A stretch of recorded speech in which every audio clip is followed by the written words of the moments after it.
किसान साथियों, राम राम। आशा करता हूँ आप सब ठीक ठाक होंगे।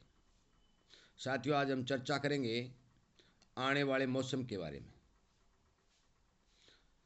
साथियों, इससे पहले मैं आपको एक ज़रूरी बात बता देना चाहता हूँ कि आप मेरे द्वारा बनाए गए वीडियो को कृपया करके पूरा सुनें, ताकि आपको सही जानकारी समझ में आ सके।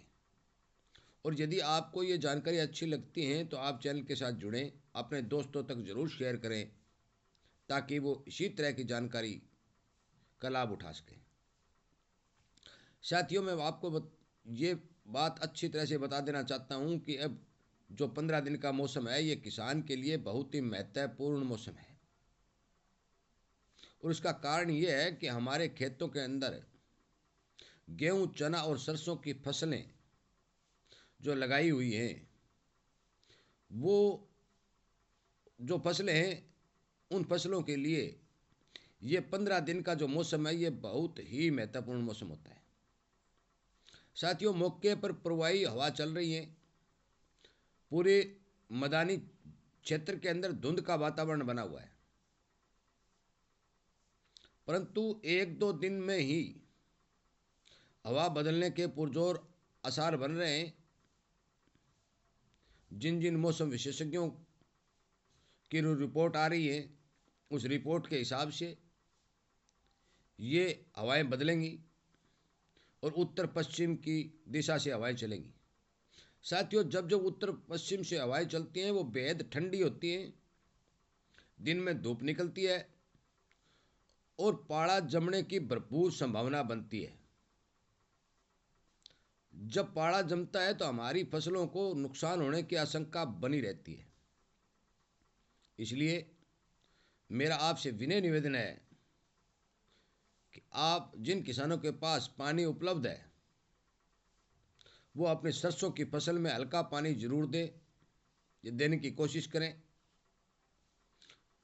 और यदि पानी आपके पास उपलब्ध नहीं है तो आप एक स्प्रे, जो मैं बार बार आपको बता रहा हूं कि 80% WP वाली सल्फर, जो 250 ग्राम प्रति एकड़ के हिसाब से और 200 ग्राम प्रति बीघा के हिसाब से आप अपनी सरसों के ऊपर स्प्रे कर दें। साथियों, जो सरसों बड़ी हो गई है, उसमें मुश्किल ज़रूर आती है, कठिनाई ज़रूर आती है, परंतु हमें इस बात की ओर नहीं देखना है कि हमें ज़्यादा परिश्रम करना पड़ता है। हमें सरसों को बचाना है तो हमें इसके लिए काम करना ही पड़ेगा।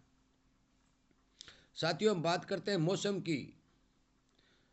25 जनवरी तक तो किसी प्रकार की एक्टिविटी मौसम में नहीं होने वाली है।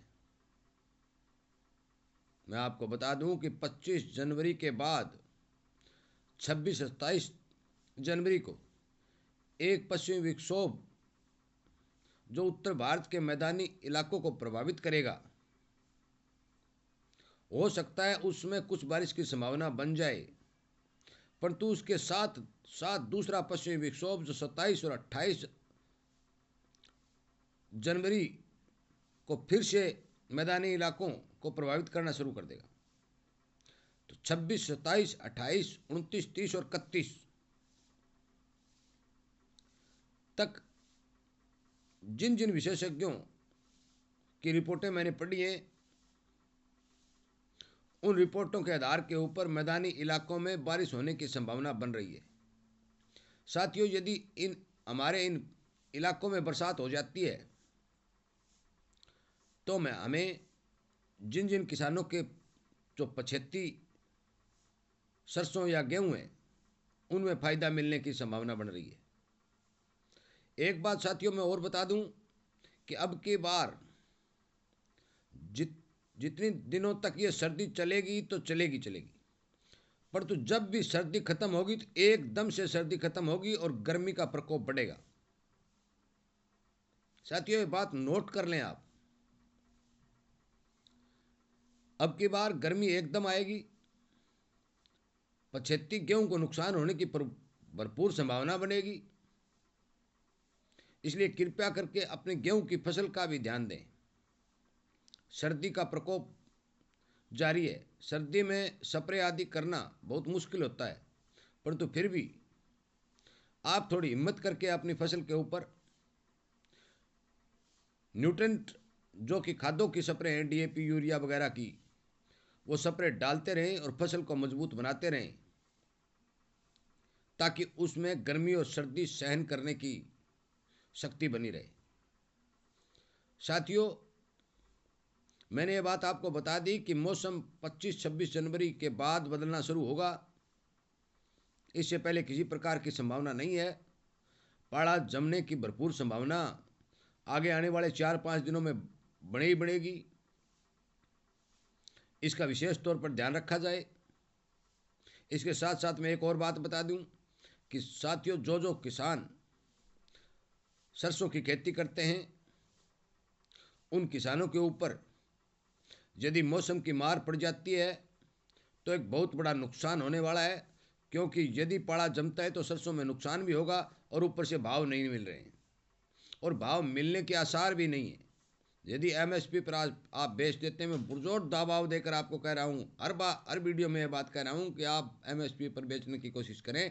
अन्यथा जहाँ जहाँ भी सरसों की नई जो सरसों की आवक हो रही है, 4,000 रुपये प्रति कुंटल के हिसाब से खरीद की जा रही है। कृपया करके मेरी बात पर ध्यान दें, अपने दोस्तों तक इस बात को पहुंचाने की कोशिश करें और पहुंचाएं भी, ताकि वो भी सचेत रहें, अपनी फसल को बचाएं और आने वाले मौसम की जो नुकसान होने की संभावना बन रही है, उस नुकसान से बचने की कोशिश करें। साथियों, मेरी बात सुनने के लिए और अपने ही किसानी चैनल को प्यार देने के लिए आपका बहुत बहुत धन्यवाद।